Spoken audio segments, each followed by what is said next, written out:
When power touches the heavens, humanity. Di langit Cina, sebuah bayangan raksasa berputar, bukan pesawat, tapi turbin udara pertama di dunia, S-200 Airborne Turbine. Turbin ini bukan sekadar eksperimen.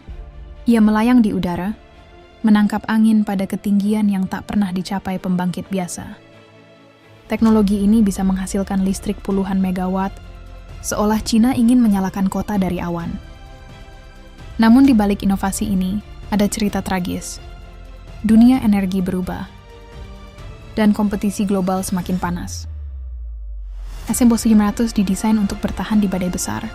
Ia mengapung dengan kabel baja, terhubung ke bumi sebagai jalur listrik sekaligus jangkar. Cina menyebutnya masa depan energi bersih, tetapi negara lain melihatnya sebagai senjata baru dalam perang teknologi. Bayangkan, turbin udara bisa ditempatkan di perbatasan, memberi pasokan energi, sekaligus menjadi mata-mata di langit. Tragedi muncul ketika dunia menyadari, energi bukan lagi hanya soal kebutuhan, tapi juga soal dominasi geopolitik.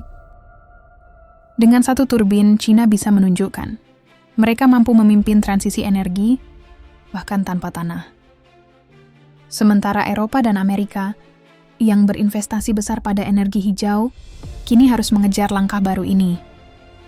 Para analis memperingatkan, jika teknologi ini sukses, Cina akan memegang kunci listrik masa depan. S-900 bukan sekadar mesin, ia simbol. Simbol bahwa perang energi telah pindah dari darat ke udara. Tetapi seperti semua inovasi besar, ada resiko. Badai ekstrim bisa menjatuhkan turbin dan menimbulkan bencana. Bayangkan kota diselimuti kegelapan jika kabel utama putus, listrik padam, dan turbin raksasa jatuh menghantam bumi. Para ilmuwan menyebut uji coba ini berani, tapi juga penuh taruhan. Kegagalan kecil bisa berarti kerugian miliaran dolar. Cina tetap maju, meski dunia ragu. Mereka tahu, yang pertama menguasai teknologi ini akan memimpin pasar global energi. Ironisnya, dunia pernah berpikir energi terbarukan akan menyatukan negara-negara, tapi kini justru memecahkannya. Pembangkit udara bisa dipakai di zona perang, menghidupi pangkalan militer tanpa perlu pasokan darat. Apakah ini benar-benar energi hijau? Atau hanya wajah baru dari mesin dominasi Cina? Narasi tragisnya jelas. Ketika satu negara memimpin terlalu jauh, yang lain terpaksa mengejar dengan segala cara. Kehidupan rakyat biasa pun bisa ikut terguncang.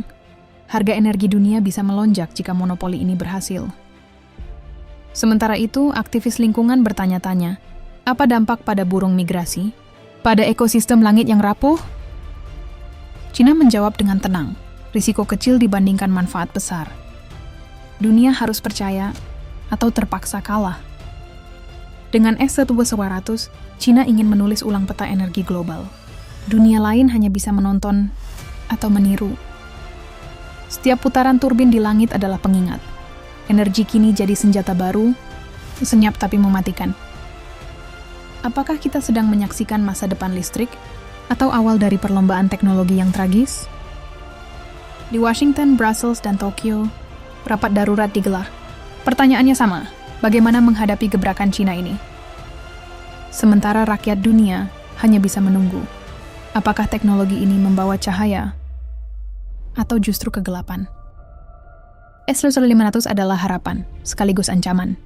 Inovasi yang bisa menyelamatkan bumi atau menjerumuskannya ke konflik baru. Dan inilah tragedi besar abad ini. Bahkan cahaya yang dihasilkan angin kini bisa berubah menjadi bayangan perang.